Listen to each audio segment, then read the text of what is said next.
और स्टूडेंट्स देखिए, एक लास्ट टॉपिक बचा हुआ है, ठीक है ना। तो this is the concept of collision. ठीक है, बहुत छोटा सा टॉपिक है, थोड़ा डिफिकल्ट है। ध्यान से देखो जरा कॉन्सेप्ट, ये वन डायमेंशनल में आप पढ़ लें कोलिजन, कॉन्सेप्ट ऑफ कोलिजन। अब कोलिजन का क्या मतलब होता है बताओ? टकराना, है ना। दो बॉडी टक्कर करेंगी इस तरीके से। तो इसका क्या कॉन्सेप्ट है या इसके क्वेश्चंस देखिए आपको किस तरीके से मिलेंगे, वो मैं आपको बताता हूँ। इस क्वेश्चन को पढ़ने, इस कॉन्सेप्ट को पढ़ने से पहले आपको ये निकालना आना चाहिए कि वेलोसिटी के कंपोनेंट कैसे निकाले जाते हैं। फिर से सुन लो, वेलोसिटी या किसी वेक्टर के कंपोनेंट कैसे निकाले जाते हैं। हालांकि जब सेकंड चैप्टर हम लोग अभी मतलब इसके नेक्स्ट वाला जब चैप्टर पढ़ेंगे तो वेक्टर के कंपोनेंट डिटेल में निकालना सिखाया जाएगा, लेकिन अभी के लिए बस आप इतना समझो, ध्यान से चेक करो। देखो, मान लो ये कोई वेक्टर है, वेक्टर कोई भी हो सकता है, वेलोसिटी है, एक्सेलरेशन है, फोर्स है, कोई भी वेक्टर है, ठीक। और ये वेक्टर हॉरिजॉन्टल के साथ, हॉरिजॉन्टल क्या होता है, ये इस तरीके से समझ लो, ये जो एक्स एक्सेस है इसको आप हॉरिजॉन्टल बोल सकते हो। तो मान लो यहां पर कोई वेक्टर है ये इस तरीके से, और इस वेक्टर मान लो वेलोसिटी है, चलो वेलोसिटी है, मान लो 4 मीटर पर सेकंड की वेलोसिटी मान लो आपको दी हुई है, ठीक। अब आपको साफ साफ दिख रहा है कि ये वेलोसिटी इस हॉरिजॉन्टल के साथ एंटी क्लॉकवाइज डायरेक्शन में लेट अस से 30 डिग्री बना रही है, मैंने आपको दे दिया। अब आपको इस वेलोसिटी वेक्टर के दोनों चीजें दिखाई पड़ रही है, क्या क्या, वेलोसिटी के पास क्या क्या होता है, या कोई भी वेक्टर होता है उसके पास क्या क्या होता है, मैग्नीट्यूड भी होता है, डायरेक्शन भी होती है, ठीक। तो ध्यान से चेक करो, इसका मैग्नीट्यूड हॉरिजॉन्टल के साथ सॉरी इसका मैग्नीट्यूड तो 4 मीटर पर सेकंड है, यानी कि पार्टिकल हर एक सेकंड में 4 मीटर की डिस्टेंस ट्रेवल करता है, कहां पर, हॉरिजॉन्टल से एंटी क्लॉकवाइज डायरेक्शन में 30 डिग्री। तो डायरेक्शन भी पता है इसकी, और आपको इसका मैग्नीट्यूड भी पता है, ठीक है। लेकिन होता क्या है मैं आपको बताऊं, यहां होता है concept of component of vector, concept of component of vector. मतलब आपको क्या करना है, जब भी कोई वेक्टर आपको ऐसा दिखाई पड़े कि वो हॉरिजॉन्टल के साथ कुछ एंगल बना रहा है, तो इसके कंपोनेंट निकाल लिए जाते हैं। कौन कौन से कंपोनेंट? एक होता है एक्स की डायरेक्शन में, एक होता है वाई की डायरेक्शन में, एक होता है एक्स की डायरेक्शन में, एक होता है वाई की डायरेक्शन में। अब इसको देखो निकाला कैसे जाता है। तो इसको निकालने के लिए आप क्या करो, अभी आपको दिखाता हूं तो आपको फील आएगा, इसको आप कॉपी कर लो पहले। ये सब डिटेल में पढ़ाया जाएगा 2 डायमेंशनल मोशन में, लेकिन अभी के लिए आप देखिए जरा, ठीक। इसी को पकड़ लो और यहां से एक परपेंडिकुलर ड्रॉ कर दो, या इसका एक ट्राइंगल बना लो, इसी का एक ट्राइंगल बना लो आप। कैसे? ये हॉरिजॉन्टल है, ठीक, और ये वेलोसिटी की डायरेक्शन है ये इस तरीके से, और यहां से एक परपेंडिकुलर ड्रॉ कर दो बस इस तरीके से। ये एंगल होगा आपका 90, साफ साफ दिखाई पड़ रहा है। ये एंगल आपको 30 डिग्री दिया ही हुआ है, ठीक। और ये जो वेलोसिटी वेक्टर की जो मैग्नीट्यूड था, उसको आप इस ट्राइंगल का जैसे जैसे दिख रहा है लिखते जाओ। ये जो लेंथ है, ये जो लेंथ है इसको आप 4 मान लो, सही है। अब ध्यान से सुन लीजिएगा जरा, देखिए एक बार इसमें लगाओ cos 30 और एक बार इसमें लगाओ आप sin 30, ठीक। एक बार लगाओ cos 30, एक बार लगाओ आप इसमें sin 30, तो आपको पता चलेगा चल क्या रहा है। ध्यान से चेक करो, सबसे पहले मैंने लगाया इसमें cos 30, इस ट्राइंगल में cos 30। अब cos क्या होता है याद करिए, बेस अपॉन हाइपो, ठीक। तो ये बेस है भाई, ये थीटा से लगा हुआ बेस, ये परपेंडिकुलर और ये हाइपो है, ये 4 जो है हाइपो है, ठीक। cos 30 base upon hypo, base कितना दिया हुआ है नहीं पता, तो बेस को बेस रहने दो। हाइपो कितना दिया हुआ है 4, ठीक। तो cos 30 is equal to base upon 4 आ गया। cos 30 कितना होता है, √3/2 is equals to base upon 4, cross multiplication कर दीजिए तो बेस कितना आ जाएगा, √3/4 इंटू सॉरी √3/2 इंटू 4, 2 1 जा 2 2 जा, आंसर कितना आ गया 2√3, सही है। तो कहने का मतलब है कि बेस कितना आ गया, बेस कितना आ गया बताओ 2√3।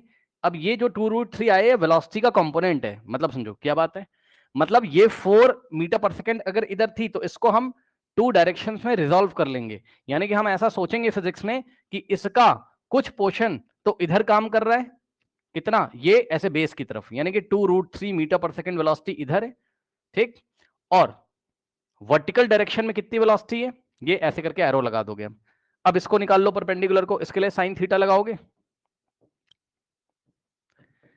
यानी कि साइन 30 डिग्री लगाओगे, ठीक। साइन थीटा क्या होता है बताइए, perpendicular upon hypo, so perpendicular upon में हाइपो कितना है 4 है, साइन 30 कितना होता है 1/2 is equals to P by 4, 4 इधर जाएगा, so P is equals to 4 into 1/2, so 2 1 2 2 2 into 1 2, so P is equals to कितना आ गया 2, ठीक है, मीटर पर सेकंड, ऐसे सोचो है ना, क्योंकि वेलोसिटी के कंपोनेंट निकाल रहे हो तो यूनिट होगी मीटर पर सेकंड।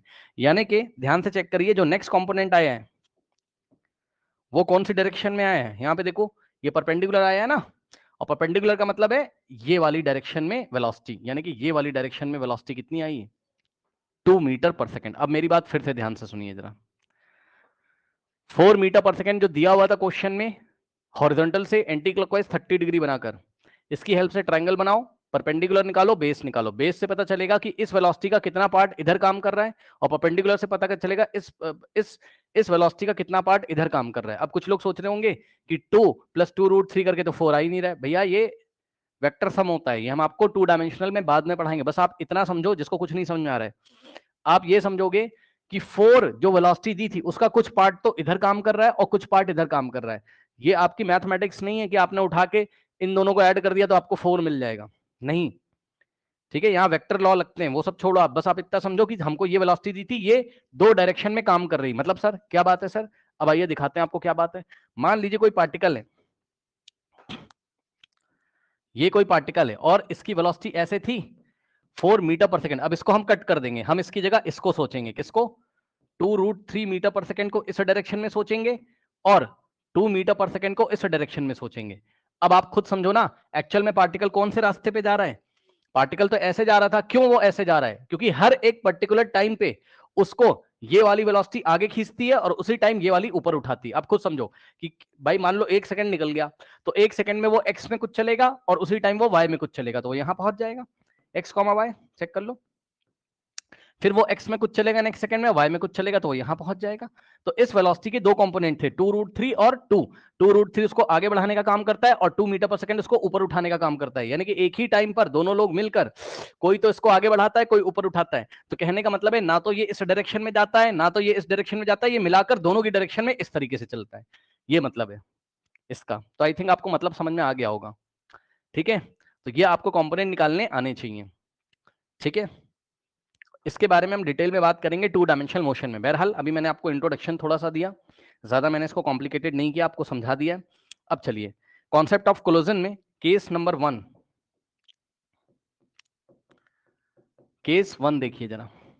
केस 1 में एक बॉडी है ए नाम की, ठीक है ना, और ये ए बॉडी जो है वो इस डायरेक्शन में चल रही, मान लीजिए 2 मीटर पर सेकेंड, ठीक। तो इसका रास्ता कैसा होगा, ये इस तरीके से निकल जाएगी सीधे, ठीक, और ये पार्टिकल बी है, ये भी 2 मीटर पर सेकेंड से चल रहा है, ठीक, और ये इस तरीके से निकल जाएगा।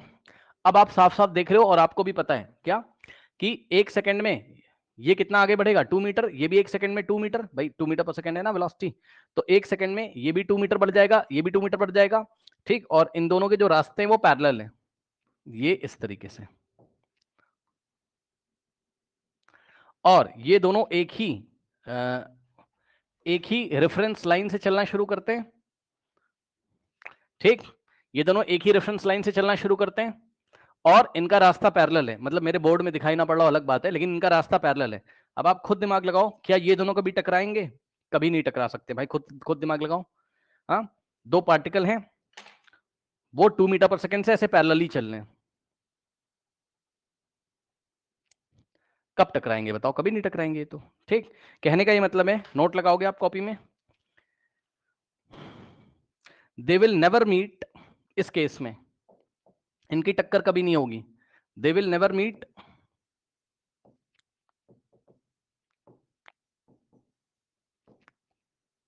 they will never meet because velocities are parallel, because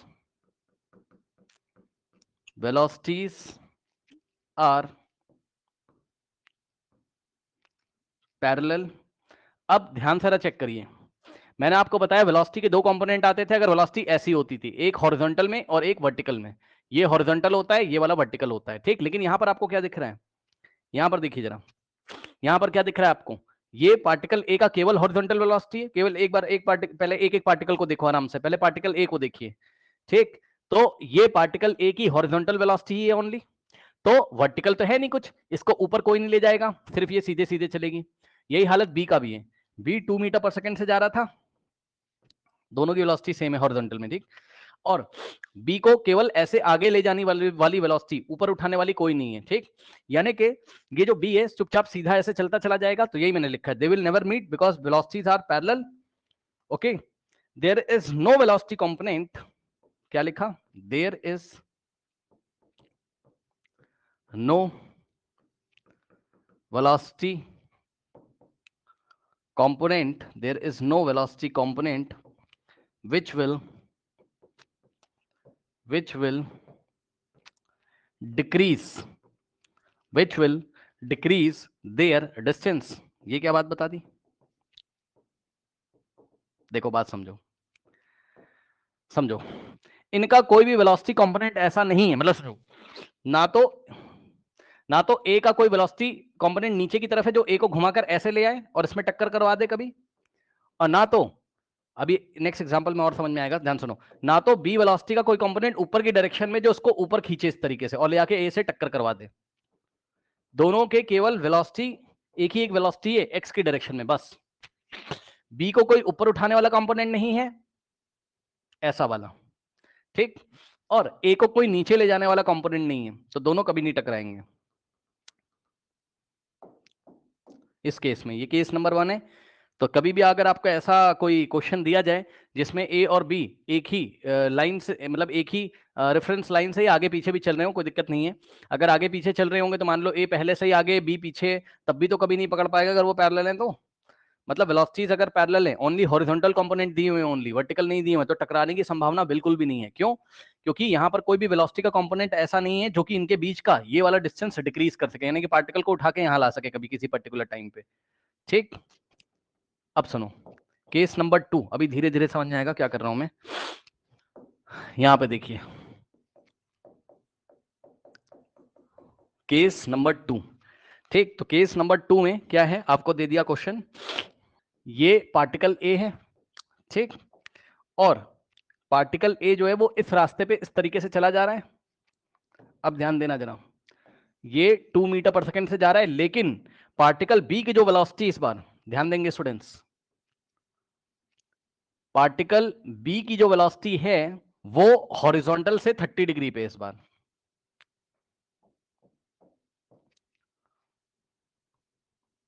ये लो, ये इस बार ये 2 मीटर पर सेकंड से चल तो रहा है, लेकिन इस डायरेक्शन में यहां से 30 डिग्री बनाता हुआ, ठीक। अब हमको क्या करना है, हमको यहाँ वेलोसिटी का कंपोनेंट निकाल लेना चाहिए तुरंत, पार्टिकल बी के लिए। पार्टिकल ए के लिए तो कोई कंपोनेंट नहीं निकालोगे, तो इस तरीके से, ठीक, और पार्टिकल बी के लिए आपको वेलोसिटी का कंपोनेंट निकाल लेना चाहिए। अब बताओ, पीछे जाके देखो, अगर वेलोसिटी ऐसे 4 मीटर पर सेकेंड, ठीक, ओके, या आप बी की 4 ले लो, कोई दिक्कत नहीं, उससे आसान हो जाएगा, ठीक। अब देखो जरा यहाँ पे, जब ये ऐसे 4 मीटर पर सेकेंड जा रहा है, तो हॉरिजॉन्टल में कंपोनेंट कितना आया था 2√3, और वर्टिकल में कितना आया था 2 मीटर पर सेकेंड, लिख लेते हैं यहाँ पर। तो इसके कंपोनेंट निकाल दीजिए पहले, इधर कितना आएगा 2√3 मीटर पर सेकेंड, और वर्टिकल में कितना आएगा, वर्टिकल में कितना आया था चेक कर लो, 2 मीटर पर सेकेंड, ठीक, 2 मीटर पर सेकेंड। अब सुनो, अब हम क्या करेंगे, धीरे से ब्रैकेट में यहाँ क्रॉस लगा देंगे, मतलब अब इस वेलोसिटी का कोई काम नहीं है। क्यों? इसके दो कंपोनेंट हमने निकाल लिए, यानी कि हॉरिजॉन्टल में ये काम कर रहा है, वर्टिकल में इसका कोई काम नहीं है जो क्वेश्चन में दिया हुआ था। अब सिनेरियो क्या चल रहा है, तो जवाब है, अब कुछ ऐसी स्थिति बनेगी, इसको हटा देंगे यहां से, और देखने से ऐसा लगेगा कि मान लो इस पार्टिकल बी के ऊपर 2 वेलोसिटी एक्ट करती है, एक तो इसको आगे बढ़ाने का काम करती है, एक ऊपर ले जाने का काम करती है, ठीक। अब ध्यान से सुनो क्या होगा, 2√3 लगभग कितना होता है, कैलकुलेटर से निकाल लीजिए, 2 इंटू √3, सो 2 इंटू 1.732 कितना आ जाएगा 3.46, ठीक है, 3.4 ले लो, या तो इस डायरेक्शन में वेलोसिटी कितनी है, 2√3 का मतलब है 3.46 के आसपास मीटर पर सेकेंड, ठीक। अब सुनिए, चलिए स्टार्ट करते हैं। जैसे ही 1 सेकेंड होगा ये पार्टिकल कहां आ जाएगा, यहां आ जाएगा, क्योंकि इसके ऊपर एक ही वेलोसिटी है, वो इसको यहां पकड़ के ले आएगी। अब पार्टिकल ए की पोजीशन यहां है आफ्टर 1 सेकेंड। पार्टिकल बी की पोजीशन देखिए क्या होगी। पार्टिकल बी को, ध्यान से सुनिए, पार्टिकल बी को ये वाली वेलोसिटी तो 3.46 मीटर आगे लेके जाएगी, ये इस तरीके से, और ये वाली वेलोसिटी उतने ही टाइम में, टाइम कॉमन है ये वाली और ये वाली वेलोसिटी के लिए, उतने ही टाइम में ये वाली वेलोसिटी इसको 2 मीटर पर सेकंड ऊपर उठा देगी, यानी कि ये इसको यहां ले आएगी उतने ही टाइम में, तो पार्टिकल यहां मिलेगा आपको। ठीक, कहने का मतलब है अब पार्टिकल आपको यहां मिलेगा, समझ सकते हो, उतना ही टाइम में ये इसको इधर, और ये, और यही तो हो रहा था, पार्टिकल इधर भाग रहा था ना, तो पार्टिकल यहीं तो मिलेगा तुम्हें। यहां दो वेलोसिटी ने काम किया, उसी 1 सेकंड में इसने आगे बढ़ाया, इसने ऊपर उठाया, तो पार्टिकल यहां आ गया। अब नेक्स्ट 1 सेकंड में क्या होगा, ध्यान से चेक करो, नेक्स्ट 1 सेकंड में क्या होगा, ये फिर से 2 मीटर आगे निकल जाएगा, और क्या होगा, इसको ये वाली वेलोसिटी आगे लेके जाएगी और ये वाली ऊपर लेके जाएगी। यदि आप दिमाग लगाएं तो उतने ही टाइम में ये पार्टिकल इधर से इधर क्या पता आ गया हो,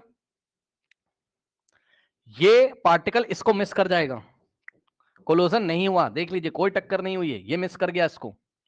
अब नेक्स्ट ये यहां आ जाएगा और ये आगे बढ़ के 2 मीटर ऊपर चला जाएगा, ये यहां आ जाएगा, ठीक, और ये इसको मिस कर जाएगी, यानी कि कुछ कहानी इस तरीके से चल रही है, चेक कर लीजिए।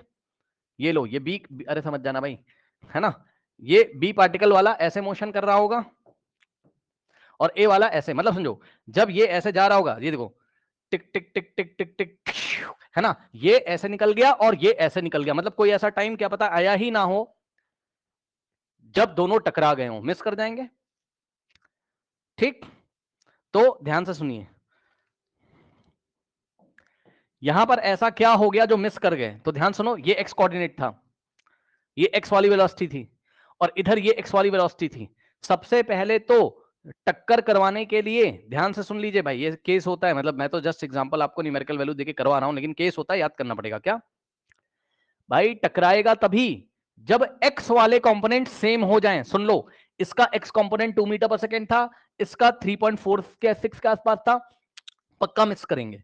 अगर दोनों 2 होता ना, मान लो थोड़ी देर के लिए मान लो ये a है, ठीक, और इसकी वेलोसिटी है 2 मीटर पर सेकेंड हॉरिजॉन्टल वाली, x एक्सेस वाली, और b के पास, अरे भाई मान लो b के पास 2 मीटर पर सेकेंड हॉरिजॉन्टल में होती और वर्टिकल में भी 2 मीटर पर सेकेंड होती, तब टक्कर हो जाती। क्यों, क्योंकि 2 मीटर पर सेकेंड ये आगे बढ़, मतलब ये बस आप इतना समझो, जो x वाली वेलोसिटी है, x एक्सेस वाली, वो दोनों सेम होनी चाहिए, और कोई वर्टिकल वेलोसिटी b के पास होनी चाहिए जो कि इसके सेपरेशन को समय के साथ साथ कम कर सके।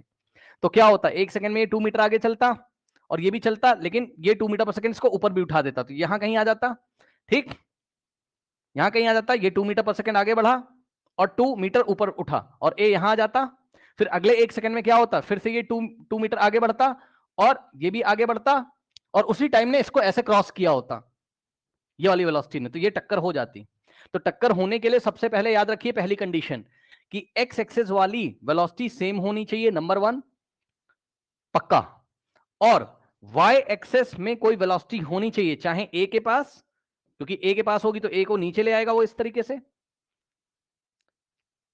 और चाहे बी के पास, जो कि इसके सेपरेशन को कम करेगी। फिर से सुनो, एक्स एक्सेस वाली वेलोसिटी सेम होनी चाहिए, और किसी एक पार्टिकल के पास वाई एक्सेस वाली वेलोसिटी होनी चाहिए जो कि उनका सेपरेशन कम कर सके, जिससे कि टक्कर होने की संभावना वहां बन जाएगी।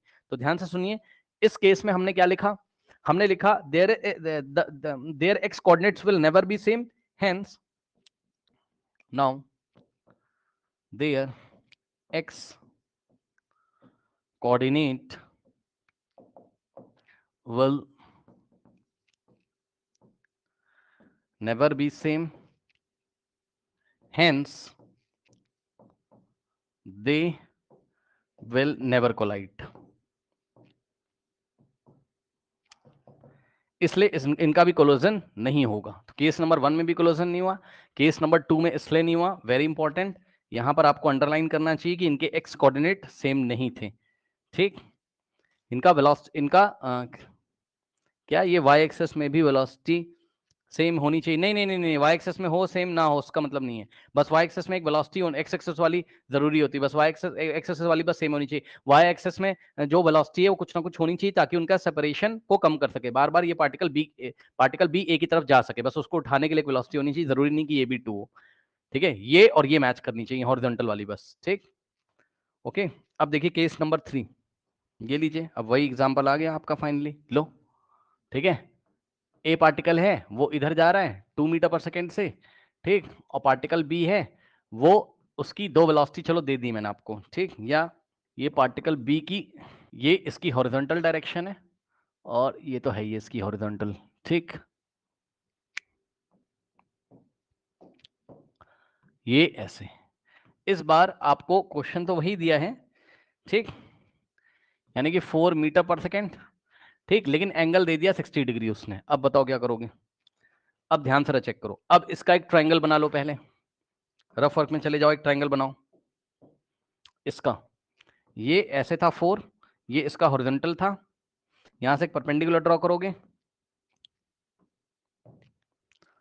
4 था इधर, ये एंगल 60 डिग्री दिया हुआ है, cos 60 लगाओगे,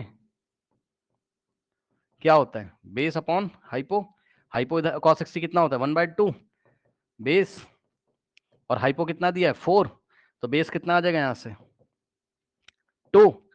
कहने का मतलब है ये वाली वेलोसिटी कितनी आ गई 2, तो यहाँ पे कॉपी कर दीजिए, ये वाली वेलोसिटी कितनी आ गई हॉरिजॉन्टल वाली, ये आ गई कितनी 2 मीटर पर सेकेंड, ठीक। और साइन 30 लगाओ वहाँ, सॉरी साइन 60 लगाओ, साइन 60 यदि लगाओगे क्या हो जाएगा बताओ, परपेंडिकुलर अपॉन हाइपो, साइन 60 कितना होता है 1/2, परपेंडिकुलर अपॉन हाइपो, कुछ गलती हो रही है क्या, साइन 60 की गलती हो रही है, साइन 60 √3/2 होता है भाई, ठीक। तो यहाँ से साइन 60 कितना हो गया √3/2, ये इधर जाएगा, so P is equals to √3/2 into 4, 2 1 जा 2 2 जा, so P is equals to 2√3, ठीक है, ये आ गया, यानी कि परपेंडिकुलर कितना आ गया, यानी कि ये वाली वेलोसिटी कितनी आ गई 2√3, सही है। तो यहां पे बना लीजिए,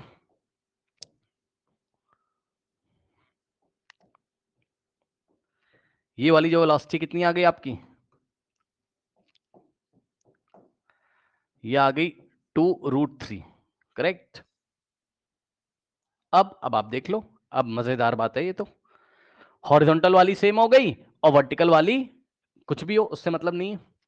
तो हॉरिजॉन्टल वाली क्या करेगी, एक सेकंड के बाद कहानी समझो, कहानी समझो पूरी, एक सेकंड के बाद मान लो यहां पहुंचा है 2 मीटर पे, तो ये भी पकड़ के इसको 2 मीटर पे ले आएगी, और उसी टाइम में क्योंकि बी के ऊपर दो वेलोसिटी काम कर रही है 2 और 2√3, तो 2√3 से इसको ऊपर उठा ले जाएगा, यानी कि पार्टिकल बी वाला यहां ना मिलके आपको यहां मिलेगा, ठीक। अब अगले सेकंड पे क्या होगा, ए वाला यहां पहुंच जाएगा 2 मीटर दूर, और बी वाला आगे भी बढ़ा होगा और उसी टाइम में ऊपर भी उठाओगा, तो जब आगे ऊपर एक साथ उठ रहा होगा ठक से इसको टक्कर मारेगा ऐसा, क्योंकि बी ऐसे आगे बढ़ रहा होगा तो वो उसी के नीचे ही तो रहेगा हर एक बार, क्योंकि हर एक सेकंड 2 ही मीटर तो बढ़ता है और ये भी 2 मीटर, तो एक के नीचे एक रहेंगे और उसी टाइम पे ये 2√3 इसको पकड़ के ऊपर भी ले जाएगा। भाई एक ही समय पे दो वेलोसिटी काम करती है बी पे, आगे बढ़ाती ऊपर बढ़ाती, ये ऐसे जाएगा, इसको ऐसे मारेगा, तो यहां टक्कर हो जाएगी, यहां कोलिजन हो जाएगा, ठीक।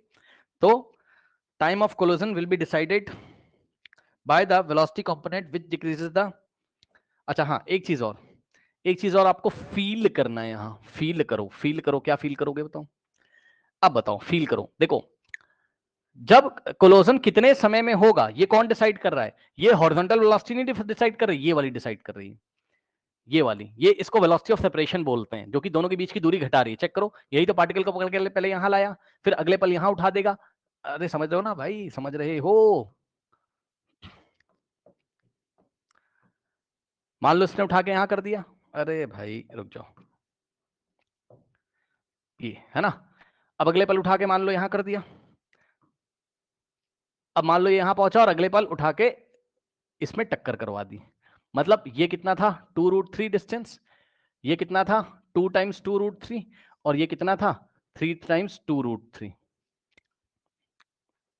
हर एक सेकंड ये 2√3 ऊपर ले जाता था, कहने का ये मतलब है ये जो वेलोसिटी ऑफ सेपरेशन होता है इसी को हम क्या बोलते हैं, जो इसको ऊपर उठाता है लगातार, इसी को हम क्या बोलते हैं, वेलोसिटी ऑफ अप्रोच भी बोलते हैं इसको हम, ठीक, क्या बोलते हैं, वेलोसिटी ऑफ अप्रोच। भाई एक बात बताओ, ये वेलोसिटी ऑफ अप्रोच ही तो डिसाइड कर रहा है कि बी ए को कितनी देर के बाद टक्कर मारेगा, अगर वेलोसिटी ऑफ अप्रोच बहुत ज्यादा है तो फटाक से टक्कर लग जाएगी,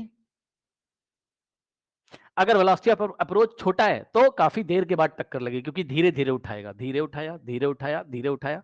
अगर और छोटी होती वेलोसिटी ऑफ अप्रोच, ये मतलब वर्टिकल कंपोनेंट, तो और उठाता और ऐसा करके 8 या 10 साइकिल में जाके तब टक्कर मारता।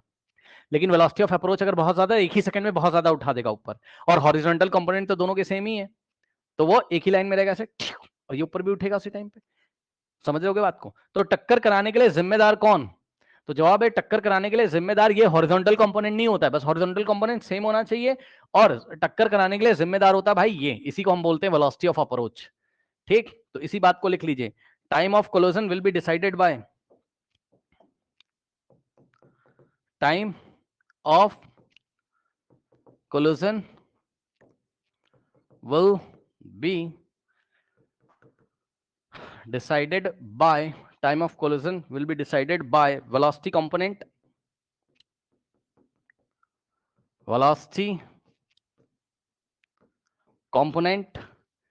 which decreases the separation, which decreases the separation। कौन सा सेपरेशन? ये वाले सेपरेशन को जो डिक्रीज करता है वो वाला वेलोसिटी कंपोनेंट। अब सुनो, टाइम का फॉर्मूला क्या होता है? Distance upon speed. ठीक, तो यहां से क्या आ जाएगा? Time of collision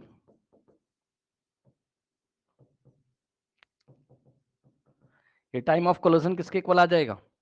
distance of separation, ये वाला डिस्टेंस,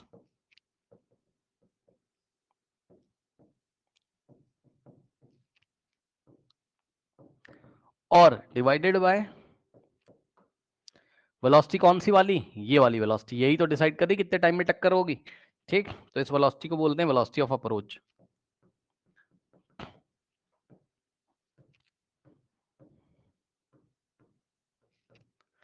ये फॉर्मूला आप देखोगे आपको मिल जाएगा।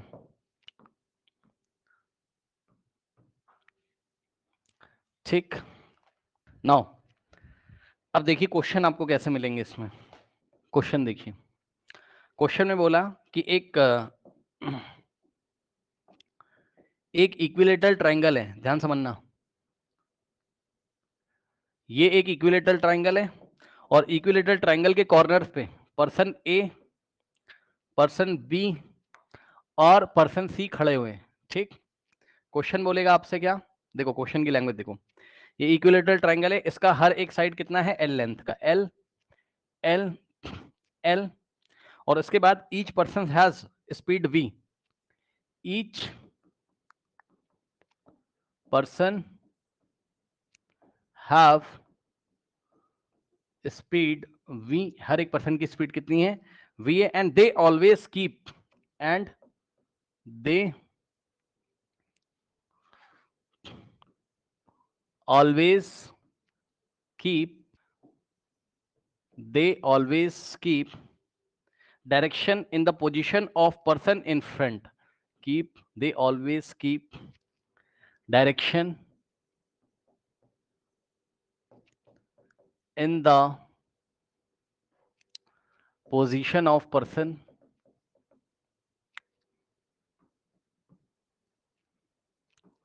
in the position of person in front when they will meet, when they will meet। अब देखिए जरा क्या है, ये एक ट्रायंगुलर इस तरीके से मान लो, ट्रायंगुलर मान लो ग्राउंड है, चलो है ना, ए यहाँ है, या प्लेन पे एक ट्रायंगुलर के एक ट्रायंगल जिसकी साइड एल है उसके कॉर्नर पे ए बी सी पर्सन खड़े हुए हैं। इस बात का क्या मतलब है? Each person have speed V, सभी की स्पीड वी है, मतलब जैसे ही स्टार्ट किया इसकी स्पीड वी है, इसकी स्पीड वी है, और इसकी स्पीड इस डायरेक्शन में वी है। इस बात का क्या मतलब है?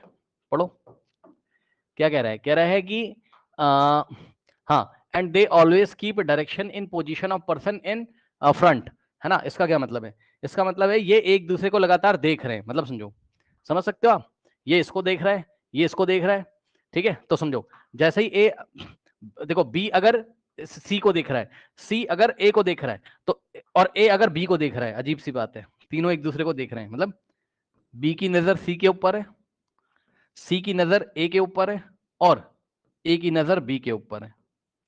अब खुद आप समझो, जैसे ही बी थोड़ा आगे बढ़ेगा, ए किसको देख रहा होगा, बी को। मान लो बी यहां पहुंचने की कोशिश कर रहा होगा, समझना जरा समझना, बी यहां पहुंचने की कोशिश कर रहा होगा, तो ए पहले बी को इस लाइन में देख रहा था ऐसे, लेकिन अब वो उसको ऐसे देख रहा है, तो बी अब ए अपनी डायरेक्शन नहीं चेंज कर लेगा। लेकिन सच्चाई ये है कि बी किसको देख रहा है, बी तो सी को भी देख रहा है उसी टाइम में, तो सी अगर आगे बढ़ा होगा तो बी ऐसे थोड़ी ना गया होगा, बी ऐसे गया होगा सी को देखते हुए, ये ऐसे गया होगा। और सच्चाई ये है कि उसी टाइम में सी किसको देख रहा होगा, ए को, तो अब सी इधर थोड़ी ना जाएगा क्योंकि ए तो इधर पहुंच चुका होगा, तो सी अपनी डायरेक्शन चेंज कर लेगा ऐसे। सब एक दूसरे को देख रहे हैं,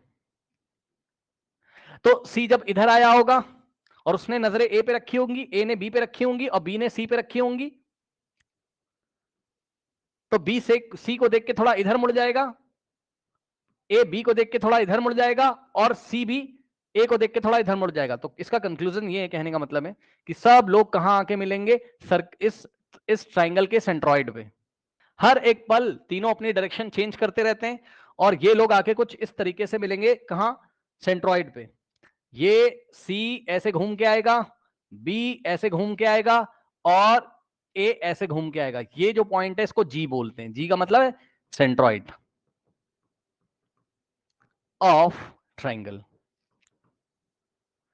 ये तीनों मिलेंगे कहां पर, सेंट्रॉइड ऑफ द ट्राइंगल पे। अब कुछ लोगों को सेंट्रॉइड के बारे में नहीं पता होगा, तो ध्यान से सुनो, क्लास 10th में नहीं पढ़ा होगा, क्लास 10th में पढ़ाया जाता है वैसे, ध्यान से सुनो। अगर कोई ट्राइंगल है आपके पास, ए बी और सी, करेक्ट, तो इस ट्राइंगल में अगर हम मीडियंस ड्रॉ करें ये इस तरीके से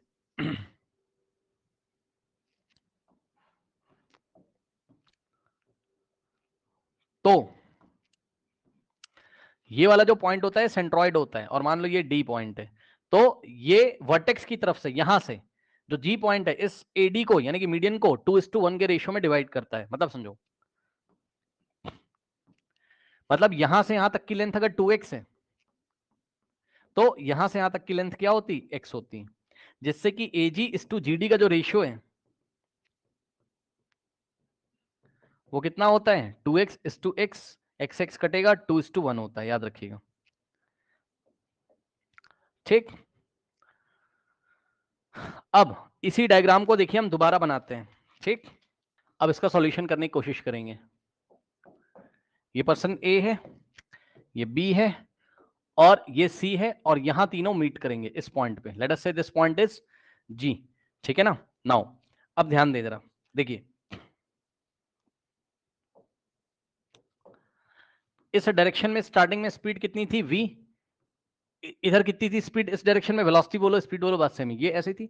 अब देखो जरा, अगर हम एक काम करें, हम इसको ज्वाइन कर लें इस तरीके से, समझिए ये एक ट्राइंगल ऐसे बनाया, ठीक, और यहां से हम एक काम कर रहे हैं, ध्यान से चेक करिएगा, इक्विलेटरल ट्राइंगल में जो मीडियन होता है वो परपेंडिकुलर भी होता है, याद रखिएगा। ये परपेंडिकुलर हो जाएगा इस तरीके से। अब ये स्पीड इधर से v है। अब समझो इक्विलेटरल ट्राइंगल में ये पूरा एंगल कितना होता है 60, ये 60 और ये 60। तो जब सामने से मीडियन आएगा, इतना डिटेल में अब मैं नहीं बताऊंगा, क्लास 10 में आपने पढ़ा हुआ है, सारी कांग्रेंसी और सब कुछ पढ़ा हुआ है कि यहां से मीडियन आएगा तो ये इसको 2 कांग्रेंट ट्रायंगल में डिवाइड करेगा, यानी कि ये एंगल कितना हो जाएगा आपका 30 और ये भी 30। इसी तरीके से ये इधर से 30 तो उधर से वो भी 30, तो कहने का मतलब ये एंगल हो गया 30।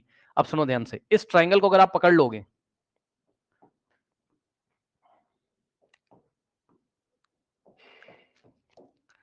कौन से ट्राइंगल को, GDA को, इसमें लगाओ cos 30। भाई ये वेलोसिटी v है, जैसे हम वेलोसिटी क्या लेके चल रहे थे, याद करिए, हम वेलोसिटी लेके चल रहे थे 4 की जगह इसने v दिया हुआ है इस बार, तो v के कंपोनेंट निकालोगे यहाँ, है ना, v के कंपोनेंट निकालोगे। अब देखो v के कंपोनेंट कैसे आएंगे, किस तरीके से v के कंपोनेंट आएंगे, ठीक, ध्यान से देखिएगा, क्योंकि हमें फाइनली क्या चाहिए, हमें वेलोसिटी ऑफ अप्रोच चाहिए। यहाँ पे तीनों मिलेंगे तो वेलोसिटी ऑफ अप्रोच की डायरेक्शन कुछ इस डायरेक्शन में आएगी, तो इस डायरेक्शन में ये वाली वेलोसिटी कितनी आएगी वो हमें निकालना है। इसके लिए आपको चाहिए क्या, बेस आपको दिया हुआ है कितना v लेंथ का, ऐसे समझो कि ये मैग्नीट्यूड कितना है, v है, इसको v मान लेंगे। ठीक, जो वेलोसिटी का मैग्नीट्यूड दिया था वही इसकी हम लेंथ मान लेंगे v, इस डायरेक्शन में v है ये, तो इधर ये कितना होगा, इसके लिए आपको लगाना पड़ेगा cos 30। क्या होता है, बेस कितना है, v लेंथ का अपॉन में हाइपो आपको निकालना है ag, और ये ag हाइपो क्या देगा, वेलोसिटी का कंपोनेंट देगा ये वाली डायरेक्शन में। ठीक, तो यहां से cos 30 कितना होता है, √3/2 is equal to v upon AG. तो एजी यहां जाएगा तो v इंटू 2 यानी कि 2v कितना हो जाएगा, चेक कर लो, 2 इंटू वी 2v अपॉन में √3। ये लीजिए, ये वेलोसिटी इधर आ गई, तो इधर वेलोसिटी ऑफ अप्रोच कितना आ गया, यही क्या आपका वेलोसिटी ऑफ अप्रोच है। तो ये वेलोसिटी ऑफ अप्रोच कितनी निकल के आ गई आपकी, वेलोसिटी ऑफ अप्रोच निकल के आ गई आपकी कितनी, v√3/2। ठीक, अब ध्यान से सुनो, तो इस डायरेक्शन में आपको वेलोसिटी भी पता चल गई। अब इस डायरेक्शन का अगर आप क्या नाम है, डिस्टेंस भी निकाल लो। डिस्टेंस कैसे निकालोगे, एल के टर्म्स में। क्वेश्चन में ये पूरा आपको एल दिया हुआ था, ठीक, ये पूरा आपको एल दिया हुआ था और ये पूरा आपको एल दिया हुआ था। ठीक, तो ध्यान से सुनिए, आपने वेलोसिटी ऑफ अप्रोच निकाल लिया, और अगर आपको टाइम चाहिए कि ये पार्टिकल यहां कब पहुंचेगा, भाई उतने ही टाइम में बी भी यहां पहुंचेगा, उतने टाइम में सी भी यहां पहुंचेगा। ठीक, तो ये तो तीनों टकरा जाएंगे यहां पर। तो ये पार्टिकल जब यहां पहुंचेगा तो आपको यहां से यहां तक की क्या पता है, वेलोसिटी पता है। ठीक, तो यहां से यहां तक का आप टाइम निकाल सकते हो क्या, बताइए। हाँ, मैं क्या कह रहा था, यहां से यहां ये वेलोसिटी अप्रोच पता चल गई जी तक पहुंचने की। अब यहां से यहां तक का डिस्टेंस निकाल सकते हो, बिल्कुल निकाल सकते हैं। कैसे, ध्यान से चेक करो जरा, ये CG/GD कितना हो जाएगा, CG/GD 2:1 के रेशियो में डिवाइड करेगा। ठीक, और सुनो, ये पूरी लेंथ अगर L थी तो AD कितना हो जाएगा, L/2 हाफ हो जाएगा। और ये अगर L/2 हो गया है, ठीक है, तो क्या आप, हाँ ये अगर L/2 हो गया है, ठीक, और ध्यान से चेक करिए, हमको किसी तरीके से क्या चाहिए, हमको चाहिए क्या, AG। तो AG निकालने के लिए हम एक काम कर सकते हैं, क्या कर सकते हैं, ध्यान से चेक करो। हाँ, अब देखो, ट्राइंगल CD और A में, इन ट्राइंगल CDA में पाइथागोरस से लगा सकते हो। देखो क्या हो जाएगा, CA का square is equals to CD का स्क्वायर और प्लस AD का स्क्वायर। ठीक, अब ये CA आप किसी CD किसी तरीके से निकाल लीजिए। CA कितना है चेक कर लो, C से A तक कितना है L, तो L का square is equals to CD का स्क्वायर प्लस AD का स्क्वायर। AD कितना है, L/2। ठीक, अब इसको सॉल्व कर लो, तो यहां से L स्क्वायर और ये आएगा इधर, तो L का स्क्वायर माइनस 2 का स्क्वायर यानी कि 4 है ना, इज इक्वल्स टू CD का स्क्वायर, तो 4L square minus L square 3L square by 4 is equals to, है ना, CD का स्क्वायर। ठीक, अब यहां से इसका स्क्वायर रूट लोगे तो CD कितना आ जाएगा, √3L/2, ये आपका CD आ गया। ठीक, अब ध्यान दें, जो आपका यहां से यहां तक ये CD आ गया, अब आप इसको ऐसा कर सकते हो, C से G तक 2x मान लो और G से D तक x मान लोगे, खुद दिमाग लगाओ, तभी तो CG को 2x और GD को x मानोगे, x कटेगा तभी तो रेशियो 2:1 आएगा। ठीक, कहने का मतलब है कि यहां से यहां तक की लेंथ x है।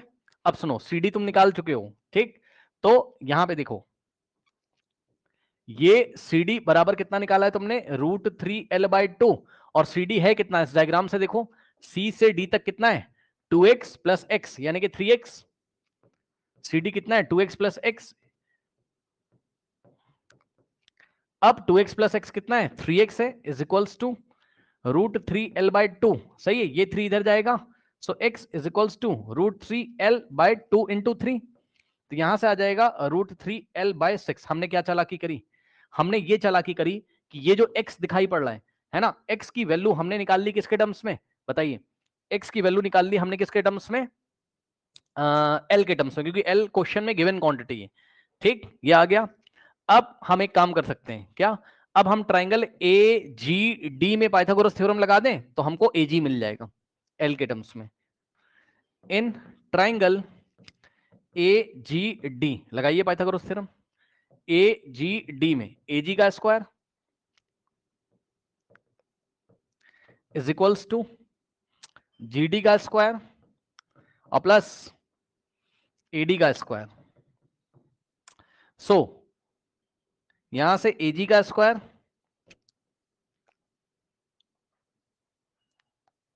या आप ना डायरेक्ट कर सकते हो ट्रिग्नोमेट्री लगा के। रुक जाओ, पाइथागोरस थ्योरम क्यों लगाएंगे इतना लंबा, चुपचाप ट्राइंगल ए जी डी में tan थीटा लगा दो ना। इन ट्राइंगल, अरे यार पहले भी आ जाता पता है, बिना लगाए हुए आ जाता, क्योंकि ये तो L/2 पता चल गया, इतना लंबा लफड़ा करने की जरूरत ही नहीं थी, इतना लंबा लफड़ा करने की जरूरत नहीं थी भाई। अगर हम ए जी डी में ये बेस हमको पता है और cos 30 लगा देते तब भी बात पता चल जाती यार, उसी से कर लो भाई। इन triangle A G D cos 30 लगा दो, उसी से निकल जाता है, इतना लंबा अप्रोच क्यों कर रहे हैं। cos 30 क्या होगा, बेस अपॉन हाइपो, बेस कितना है L/2, इस बार हम लेंथ के लिए काम कर रहे हैं, ठीक। बेस अपॉन में हाइपो, हाइपो कितना है एजी, पिछली बार हमने वेलोसिटी का काम किया था, इस बार हम लेंथ के लिए काम कर रहे हैं, एजी इधर आ जाएगा तो L/2 अपॉन में cos 30 और L/2 2 नीचे जाएगा, cos 30 की वैल्यू कितनी होती है √3/2 में मल्टीप्लाई करेगा, 2 से 2 कटा, L/√3 आ गया, तो एजी कितना आ गया L/√3। ओके, यस डायरेक्ट आ गया, बेवजह में इतना परेशान थे। तो यहां से देखो ये जो एजी की लेंथ है ये कितनी आ गई L/√3। अब बताओ ये पार्टिकल इस डायरेक्शन में जा रहा है, आपने क्या निकाल लिया, वेलोसिटी ऑफ अप्रोच भी निकाल लिया v√3/2, यही वेलोसिटी है, और यहां से यहां तक की डिस्टेंस कितनी L/√3। तो क्या टाइम नहीं आ जाएगा, टाइम क्या होता है बताओ, time is equals to distance upon speed. तो यहां से यहां तक का डिस्टेंस कितना है L/√3 अपॉन में यहां से यहां जाने की स्पीड कितनी है v√3/2। सॉल्व करोगे कितना हो जाएगा, यहां से L/√3 नीचे मल्टीप्लाई करेगा तो √3 इंटू √3 3 यानी कि 3v और 2 जाएगा ऊपर, तो 2L/3v सेकेंड्स। आंसर जो है वो L और V के फॉर्म में आना चाहिए था, तो आंसर L और V के फॉर्म में आया हुआ है, ठीक है ना। So this is the time taken by the particle to, मतलब समझ ना, बी भी इतनी देर में यहाँ, ए भी इतनी देर में यहाँ, और सी भी इतनी देर में यहाँ आएगा और टकरा जाएगा इस तरीके से। इसको यहां तक पहुंचाने के लिए कौन सी वेलोसिटी जिम्मेदार थी v√3/2, तो हमने ये वाली वेलोसिटी ली v√3/2, ठीक। और यहां से यहां तक की लेंथ हमने निकाल ली L/√3। अब बताए इतना ना वो सेंट्रॉइड वाला कॉन्सेप्ट ही नहीं लगाना था यार, बेवजह बेवकूफी कर दी। ये पूरा L है, ठीक, तो ये L/2 हो जाएगा, चुपचाप ट्राइंगल ए जी डी में आप क्या लगा दो, cos 30 लगा दो, तो चुपचाप ये वाली लेंथ आपको मिल जाएगी L/√3। क्या दिक्कत है, सेंट्रॉइड वाला मैंने सोचा कॉन्सेप्ट लगेगा, कोई फायदा नहीं है उसका लगाने का, ठीक। इसको अब आप अच्छे से देख लो, ये बहुत अच्छा क्वेश्चन है, इसको आप देखिए। इसके बाद एक ऐसा ही क्वेश्चन मैं कराऊंगा हेक्सागन का, देख लीजिए इसको आराम से कर लीजिए, मैं तो चाहता हूं इसको कॉपी में करिए। डन। अच्छा, अब देखिए क्वेश्चन जरा हेक्सागन के ऊपर, ये लास्ट क्वेश्चन है, फिर क्लास एंड हो जाएगी और ये भी आपका फिनिश हो जाएगा। मोशन इन 1D क्वेश्चन देखिए, 6% of same mass travel same 6% of same mass travel with same speed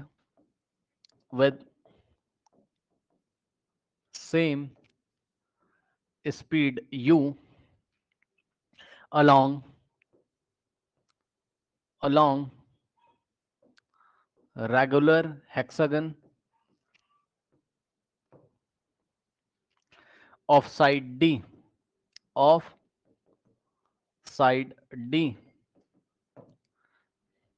such that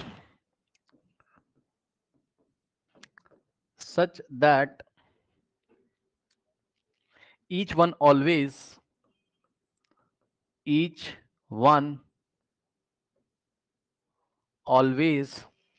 faces other,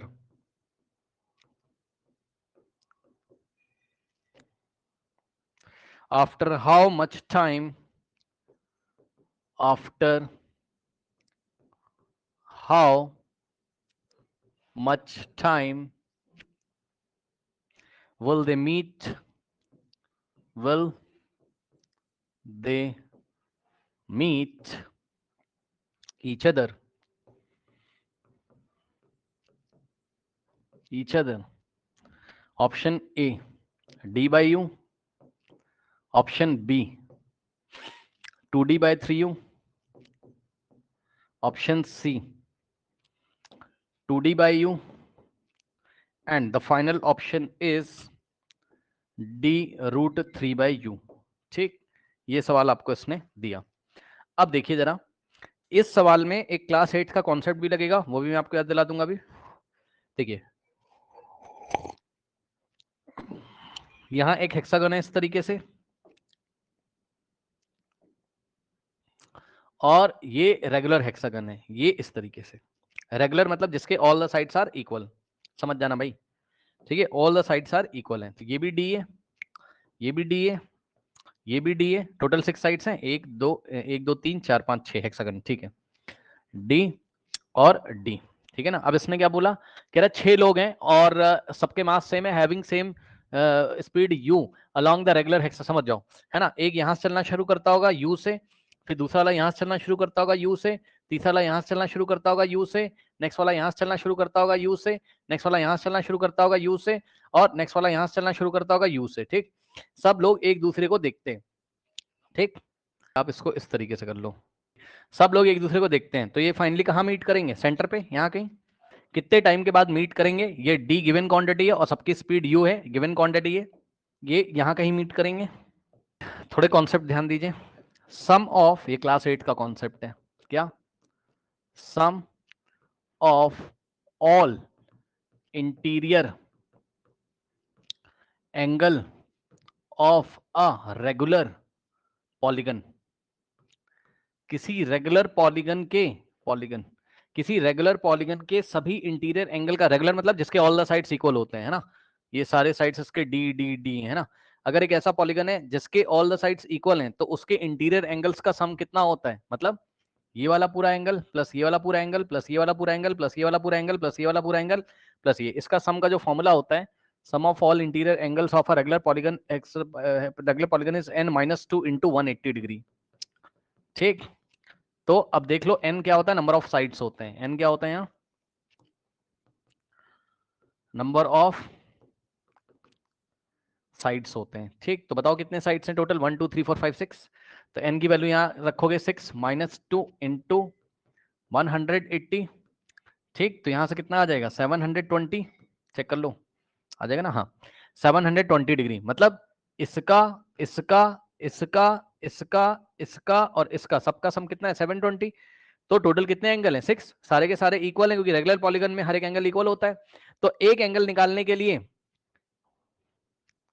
तो वैल्यू ऑफ इंटीरियर एंगल निकालने के लिए इसको आप किससे डिवाइड करोगे, 1 2 3 4 5 6, जितने नंबर ऑफ एंगल्स हैं उससे. So value of interior angle कितना आ जाएगा, 720 डिवाइडेड बाय टोटल जितने एंगल्स हैं 6, या जितने साइड्स हैं 6. ठीक, कितना आ जाएगा यहाँ से, 120 डिग्री. कहने का मतलब है ये आ गया कितना पूरा 120, ये भी आ गया 120. ठीक, और ये भी आ गया कितना 120, और ये भी आ गया 120, और ये भी आ गया 120, और ये भी आ गया 120. सही है, ये चीज हो गई. अब सुनो, अब एक बात बताता हूं, ये जो सेंटर पे एंगल बना हुआ है, हाँ, सबसे पहले सिमेट्री देखो इसकी. ये मतलब ये वाला जो पता है, ये सिमेट्री है, सिमेट्री है इसमें, सिमेट्री है. तो सिमेट्री से, सिमेट्री मतलब समझ रहे हो ना, मतलब अरे भाई इतना समझदार हो, 7th क्लास में पढ़ा सिमेट्री. ये वाला एंगल इसके इक्वल हो जाएगा सिमेट्री से. तो ये 60 होगा, तो इधर से ये भी 60 होगा, तो ये भी 60 होगा, और इधर से ये भी 60 होगा. समझ जाओ, सारे हाफ हाफ हो जाएंगे. ये 60 होगा, ये 60 होगा, यहां से ये 60 होगा, और ये 60 हो जाएगा, ये हाफ हो जाएगा 60, और ये हाफ हो जाएगा 60, ये 60 और ये 60, है ना. अब सुनो, अब सेंटर पे जो एंगल बना हुआ है, यहां पे देखिए, ये वाला, ये वाला, ये वाला, ये वाला, ये वाला, ये सारे इक्वल है, और सबका सम करो कितने, 1 2 3 4 5 6, सेंटर पे बना टोटल एंगल कितना होता है 360. तो 360 तो टोटल सम हो गया, लेकिन एक एंगल निकालना होगा तो 1 2 3 4 5 6 से डिवाइड करोगे तो एक एंगल कितना आ जाएगा 60। तो कहने का मतलब ये भी 60 आ गया, ये भी 60 आ गया, ये भी 60 आ गया, ये भी 60 आ गया, ये भी 60 आ गया और ये भी 60 आ गया। इतना हो गया। अब जैसे ही हो गया ऐसा तो हर एक ट्रायंगल इक्विलेटरल ट्रायंगल बन गया। चेक कर लो क्योंकि इक्विलेटरल ट्रायंगल में हर एक एंगल 60 होता है। ठीक, तो 60 60 60 60 60 तो कोई भी ट्रायंगल आप पकड़ लो, कोई भी ट्रायंगल पकड़ लो, मान लो मैंने ये वाला पकड़ लिया तो इक्विलेटरल ट्रायंगल है, कोई भी ट्रायंगल यहाँ इक्विलेटरल ट्रायंगल है और इक्विलेटरल ट्रायंगल में ऑल द साइड्स इक्वल, तो ये तो डी दिया ही था आपको क्वेश्चन में, तो ये लेंथ भी कितनी हो जाएगी डी और ये लेंथ भी कितनी हो जाएगी आपकी डी। सही है, तो पहले तो इतना कर लो। अब इतना करने के बाद हम क्या करेंगे, किसी एक बंदे को पकड़ लेंगे। ये देखिए फिर से डायग्राम देखिए एक फ्रेश पेज पे,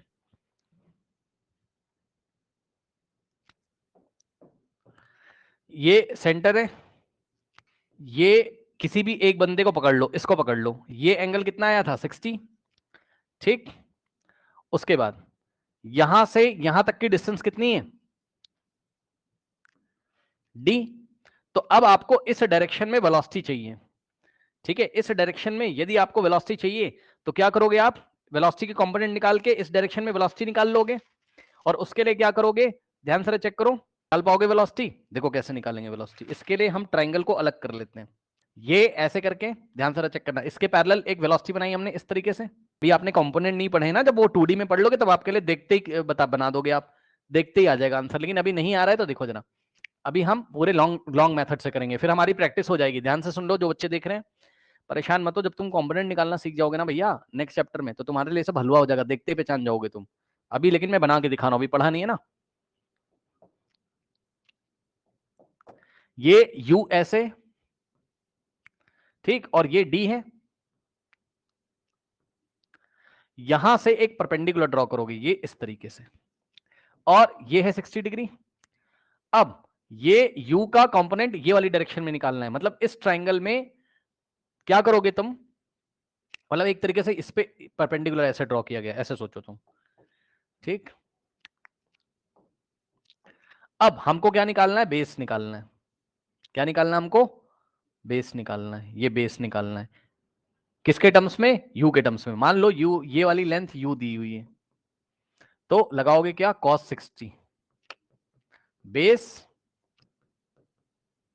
अपॉन हाइपो, हाइपो की वैल्यू u है, u इधर आ जाएगा तो बेस कितना होगा u इंटू कॉस 60।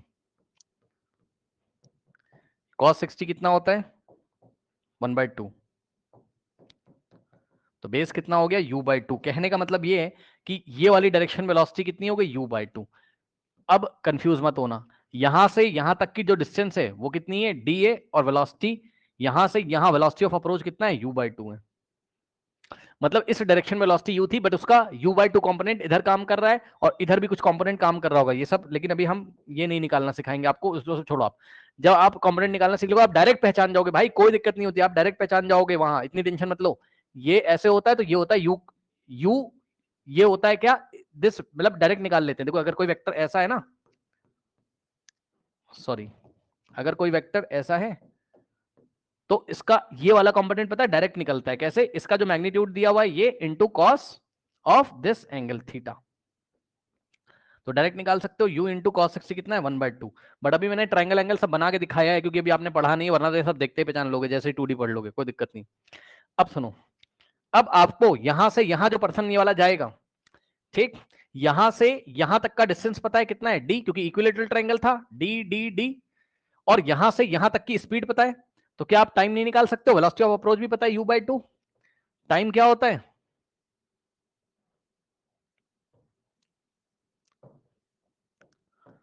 टाइम क्या होता है डिस्टेंस अपॉन यहां से यहां तक का डिस्टेंस कितना है d, डिस्टेंस अपॉन स्पीड कितनी है u/2, 2 जाएगा ऊपर, सो 2d बाय u।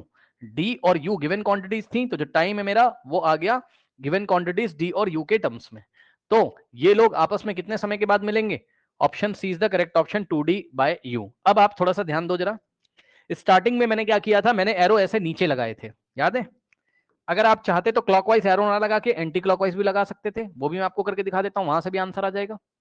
ये ऐसे, इसको ऐसे ज्वाइन किया, ऐसे किया, ऐसे किया, ऐसे किया, ऐसे किया, ऐसे किया। अब मान लीजिए किसी के दिमाग में आ रहा होगा अगर यू हम ऐसे लेते, कैसे?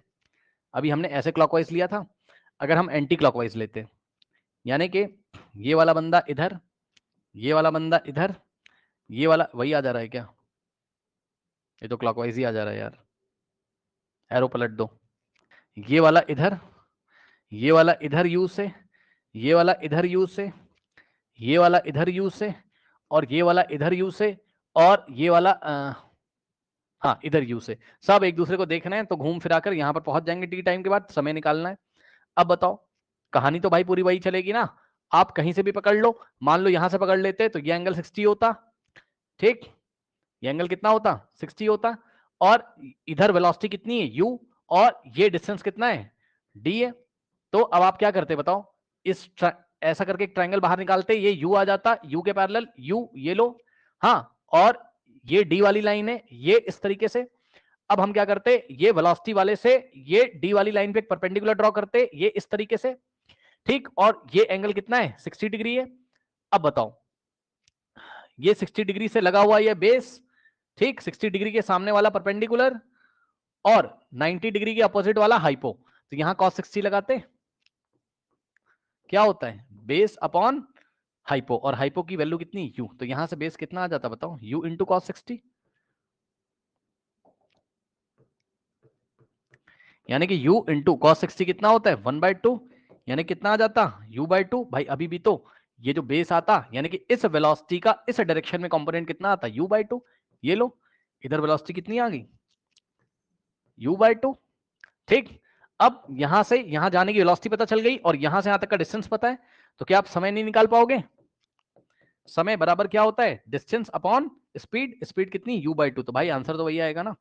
बाकी तो अगर आप वेक्टर पढ़ लोगे ना तो ये तो बच्चों का खेल हो जाएगा। अभी वेक्टर पढ़ा दूंगा, आप ज्यादा टेंशन मत लेना कंपोनेंट निकालने। आपको कॉन्सेप्ट समझ में आया? ठीक, तो जब पूरी फिजिक्स पढ़ लोगे, पूरी फिजिक्स का मतलब जब चीजें जैसे जैसे पढ़ते रहोगे और सीखते रहोगे, ज्यादा टेंशन नहीं। ऐसे भी निकाल सकते थे, क्योंकि किसी के मन में आ रहा होगा कि एरो मैंने क्यों चेंज कर दिए। एरो इसलिए चेंज कर दिए, देखने में थोड़ा आसान लग रहा था, और कोई बात नहीं है, क्लॉकवाइज। ठीक, ठीक। आप एंटी क्लॉकवाइज लेके भी कर सकते थे, कोई बहुत बड़ी बात थी नहीं। तो ये हो गया आपका, ठीक है। इसकी पीडीएफ मैं आपको भेज देता हूं। Motion in one dimensional finish हो गया है। अब प्रैक्टिस करिए, और यूनिट एंड डायमेंशन का बस अब डाउट सेशन एक लगा देंगे। सारे डाउट भेज दीजिए व्हाट्सएप पर। इस चैप्टर का कोई टॉपिक नहीं बचा है भाई, बहुत करा दिया, सब करा दिया, इसका कुछ नहीं बचा हुआ है, खत्म।